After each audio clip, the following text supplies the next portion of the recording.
ढेर बधाइया मुझे DJ Kanchan Raj DJ Kanchan Raj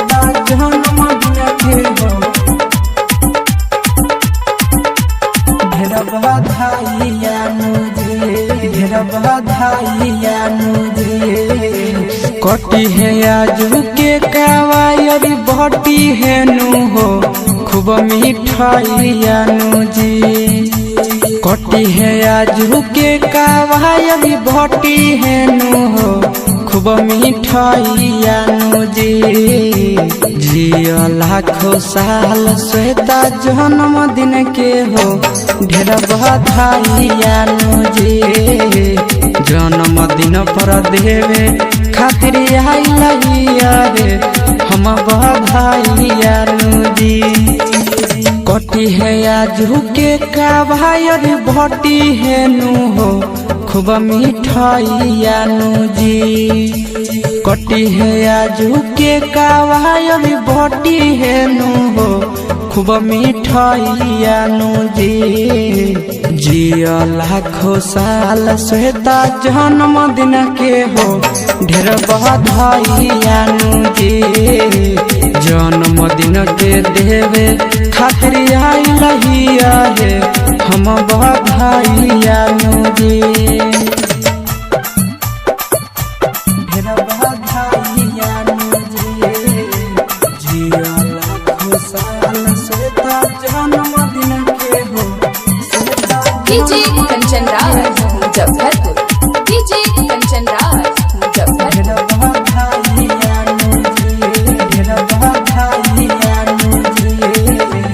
खुश रही हरदम हंसी बोली सब दिन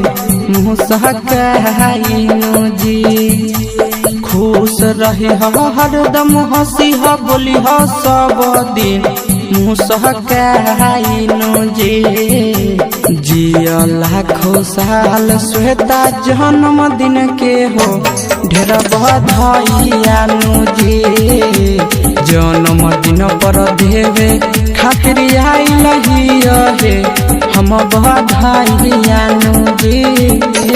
सब दिन आगे बढ़ सब करनु हो कर भलैया जी सब दिन आगे बढ़ सब करनु हो कर भलैया जी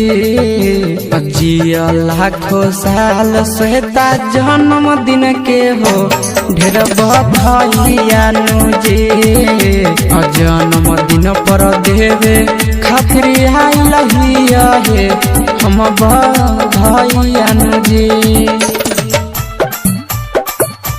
ढेर बधाइया जी जिया लाखों साल श्वेता जन्मदिन के हो डीजे कंचन राज मुजफ्फरपुर डीजे कंचन राज ढेर बधाइया जी देवे शुभ कामना अइला आशीष संगे हो